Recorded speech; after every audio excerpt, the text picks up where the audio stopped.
All right, welcome to day 2 with the Zapatistas. Last class, we looked at some issues fueling Zapatistas' protests, and today we're going to look at how Zapatistas have tried to create change by protesting in different ways. So for today's do now, go ahead and, drawing from your introduction to the Zapatistas last class, identify 2 to 3 issues or injustices that have fueled the group's activism. In your answer, name one specific example to illustrate an issue you identify. And this could be a specific historical event or an ongoing series of events.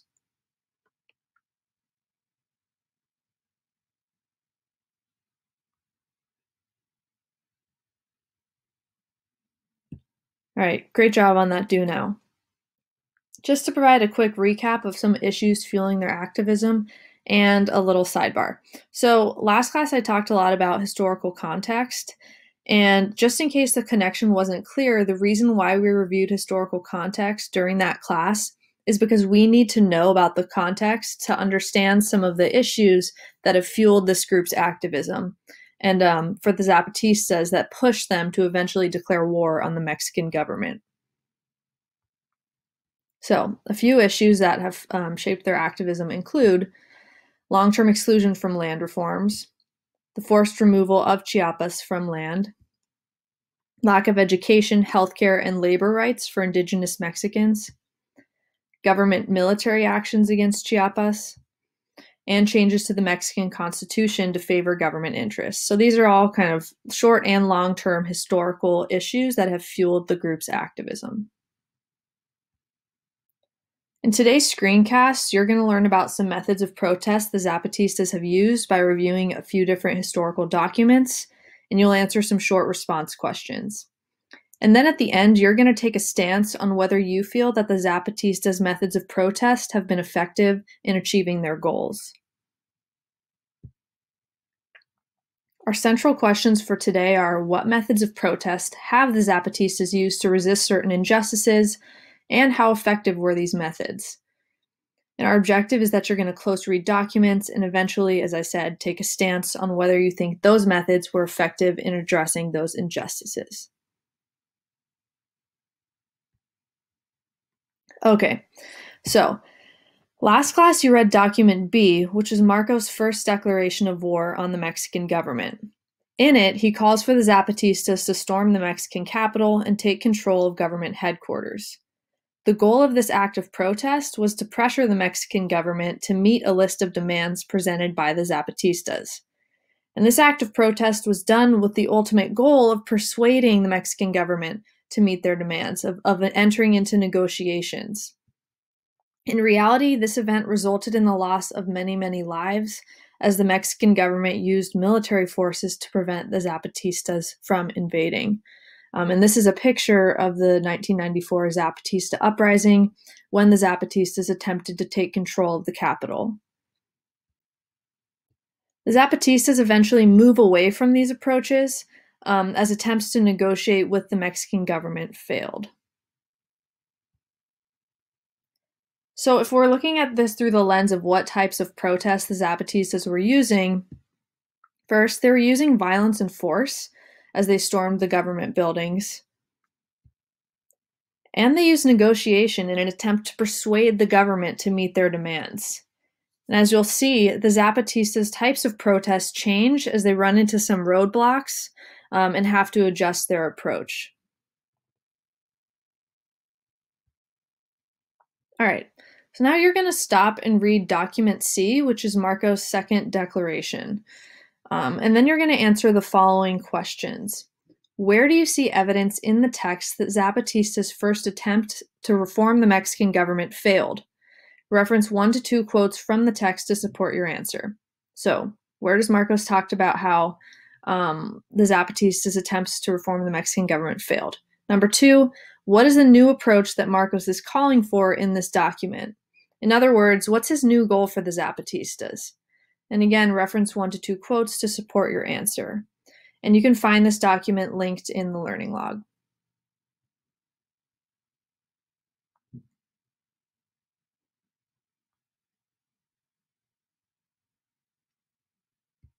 All right, great job.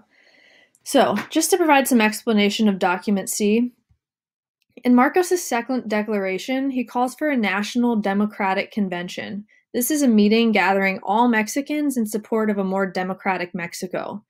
This was to create a new Mexican government and constitution that would better meet the needs of the Zapatistas and Mexicans who were in support of their movement. So that was Marcos's goal. This is important because it tells us that the Zapatistas' goals have now shifted. While the Zapatistas once wanted to negotiate with the government, now they're trying to create a completely new government. And in reality, the convention ultimately failed to gain the traction that it needed to create a new government. So a little spoiler alert there. This leads us to our next document where we see the Zapatistas change their approach to activism yet again. What we see here is that the Zapatistas try to meet their goals, they run into new obstacles, they take into account their context, and adjust their approaches. So they're staying super aware of the social and political context around them to figure out how they can try to create the change that they want to create. Instead of relying on the government or a national movement to implement a new Mexican government, the Zapatistas eventually form their own independent living communities where they govern themselves. And these are called caracoles. All right, so caracoles. It means snail in Spanish. The snail is a symbol for the movement because there's a lot of symbolism tied up in the design of the shell, which is kind of a sidebar, but we can discuss that later if you want. Okay, cool. So basically, the Zapatistas have established their own living communities to seek better living conditions and resources for Mexico's indigenous Chiapas. So they tried to negotiate with the government. They tried to create a new government. These attempts failed, and ultimately they decided to establish their own systems of government. And these little independent communities were established on land taken from the government during protest.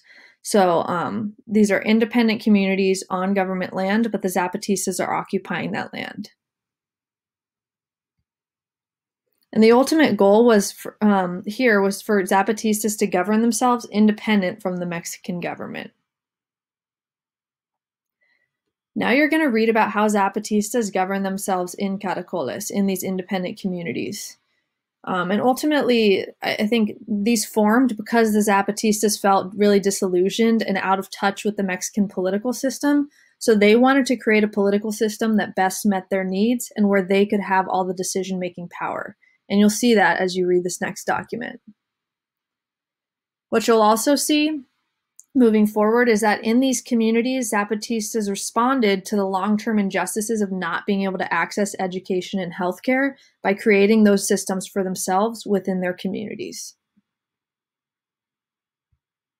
All right, so now I want you to stop and read document D on the Zapatista caracoles. Then I want you to answer the following questions. 1, how do the Zapatistas participate in their own form of democratic decision-making within the caracoles? And reference 1 to 2 examples from the text to support your answer. Then, what is one benefit of this type of self-governance for the Zapatistas? And what's one challenge of this type of self-governance for the Zapatistas? So go ahead and read the document, and then you'll answer the following questions.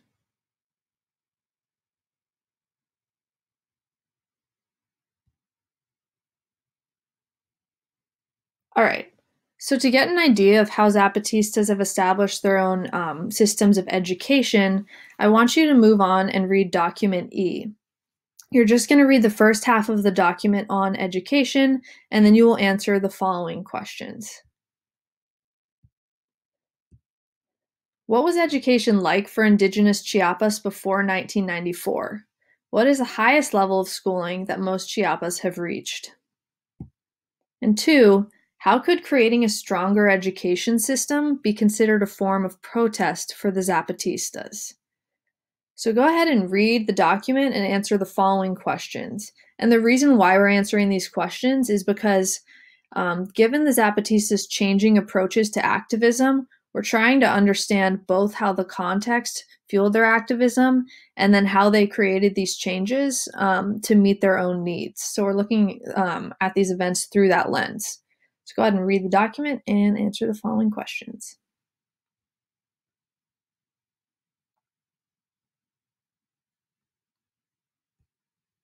All right, great job. So now you're going to read the second half of document E on Zapatista healthcare. Then you're going to answer these questions. Oh, that says education. Wow, fail forward. Number 1, historically, what barriers have prevented Chiapas from accessing healthcare? And 2, what is one strength of the healthcare system that Zapatistas have established? So read document E and answer those questions.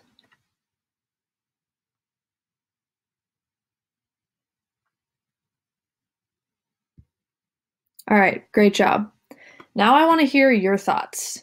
So you've read these documents, you've studied some issues that have fueled Zapatistas as a movement. You have also learned about how they've adjusted their approaches to activism to meet their goals.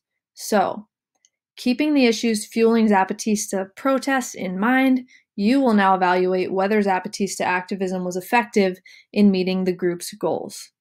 I want you to pick one of the Zapatistas' goals: dismantling the Mexican government, participating in democratic decision-making, or increasing access to healthcare and education, or it can be another goal that you read about last class or during this class. Then, with that goal in mind, I want you to take a stance. Do you think that the Zapatistas were effective in achieving this goal? Why or why not? And you're going to draw from one example from the text to support your answer.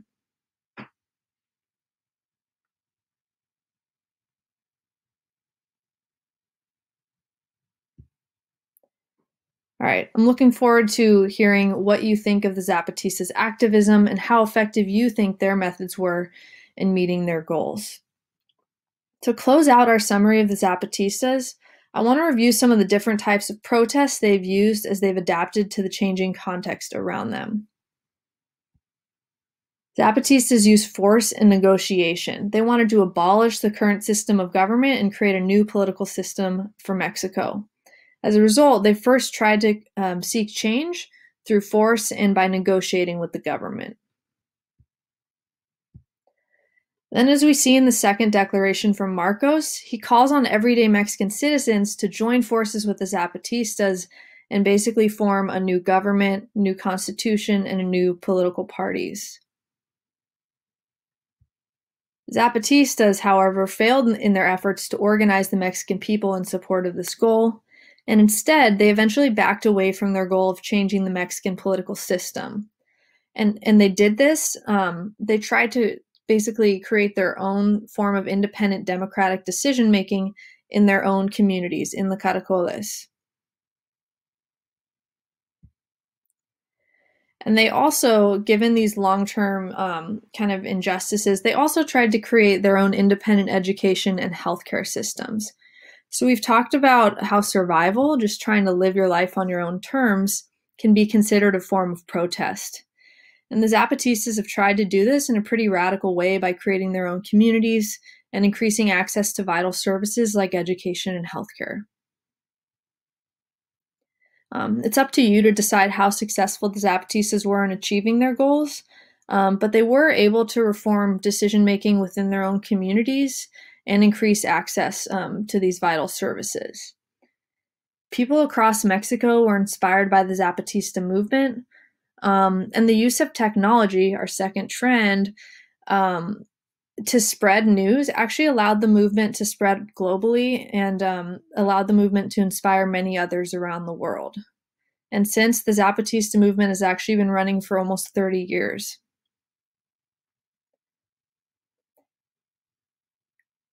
Next week, we're going to turn our attention to another movement in Chile, but I want you to think about both how technology is able to facilitate these forms of protest, but also whether you think that given these injustices, the Zapatistas were ultimately effective. I'm excited to kind of hear your thoughts on that and pick this up with you next week.